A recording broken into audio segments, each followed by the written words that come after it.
Hello everybody, welcome to the myconsultant.ca channel. I'm your host Adrian, and today we're going to be taking a look at the BC ending of immigration detention, Saskatchewan government seeking sole authority over immigration, ExpressEntry Draw number 227, and an interview with Sarah.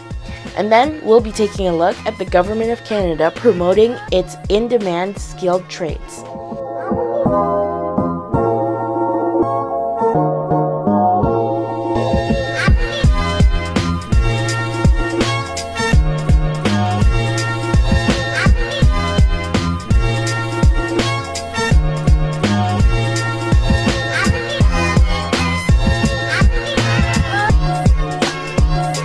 Public Safety Minister Mike Farnsworth announced on July 14th that British Columbia has ended an agreement with Canada Border Services Agency.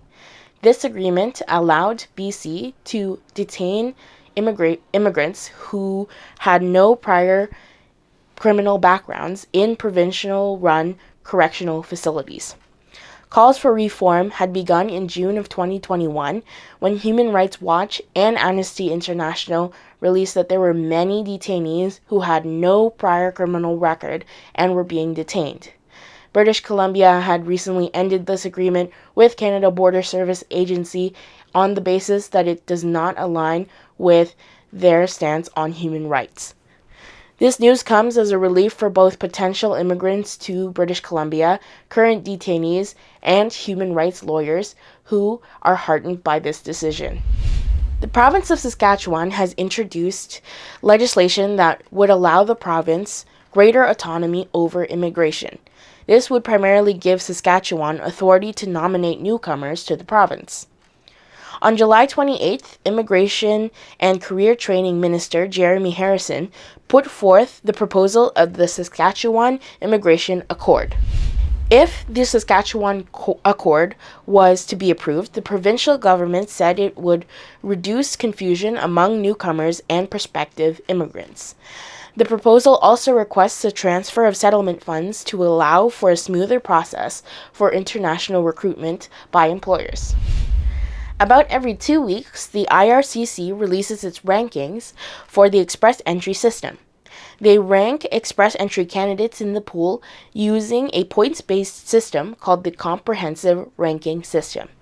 ExpressEntry Draw number 227 ran on July 20th with 1,750 invitations issued, and the lowest ranking candidate being invited had a score of 542. Welcome to the interview segment of the show where we talk to a registered Canadian immigration consultant, or RCIC, about their practice, their specializations in the field, their personal immigration stories, and advice that they have for our viewers who are looking to come to Canada. Let's get started. You mentioned you had lived in the United States before, so you had been exposed to North American culture. But was there anything particularly Canadian that you either enjoyed or did not enjoy when you settled here? The best part about coming to Canada was basically people are really warm and welcoming. So I really like that. And we had, great neighbors all the time. And that was really an eye-opener about Canada for me, because sometimes my neighbor was a retiree, so he used to shovel our driveway while we were at work. So it was really nice to experience that. I think the worst part for me was the snow. I did not like at all. I still don't like the winter, but it's a part of life and you get used to it. And I love being here and I love being a Canadian, and I try to promote Canada as much as possible to everybody. Snow is definitely hard to get used to. I was born and raised in Canada, and every winter it feels like a new adjustment. So finally, do you have any advice for our viewers who are looking to come to Canada? My advice for anybody looking to Canada is basically pack your bags with hopes and determination and land. Don't look back, because it's really hard if you keep looking back. I also say that this is basically a life move for everybody. It's not a career move. So if you are looking for a career move, then it's, you shouldn't be thinking of coming to Canada and obtaining permanent residency, because you might not be able to get that same job that you have. You may be a director or a manager in some other country holding a huge position. However, when you come to Canada, Canadian employers may not give you that same position, because really they don't know. And most of the time, now that the foreign worker program is huge, employers interview you over the phone or on a Zoom call, so they really don't know who you are and how you work, and so they would like to offer you a position maybe a little lower than what you are used to. Don't take that as an insult. Take that as a stepping stone, and take that as the fastest possible way to get to Canada and to get you where you want to go. And I always tell this to my clients.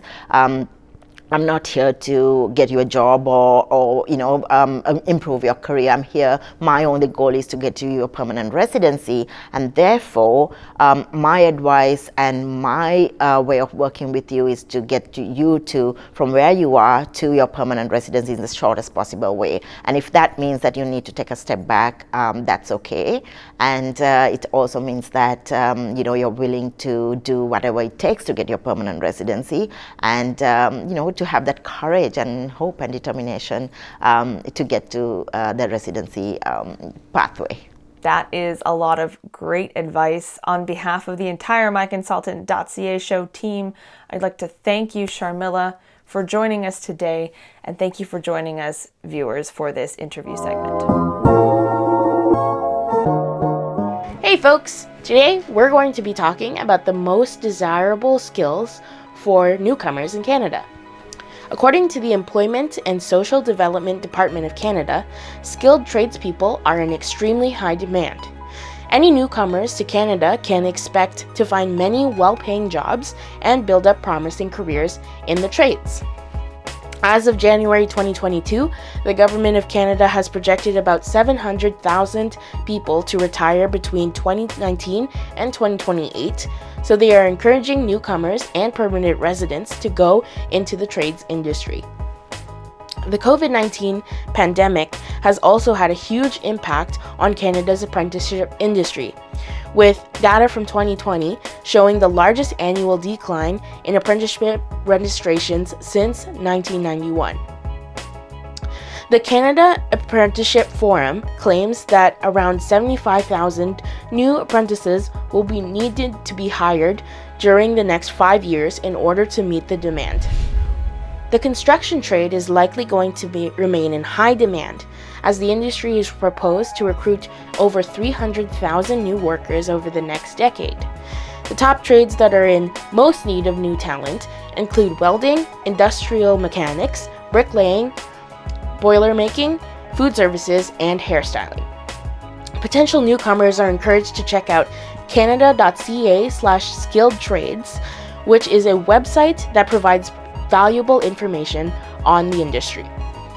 This campaign was made possible by the Minister of Employment, Workforce Development, and Disability Inclusion, Carla Qualtro, and her team of special advisors.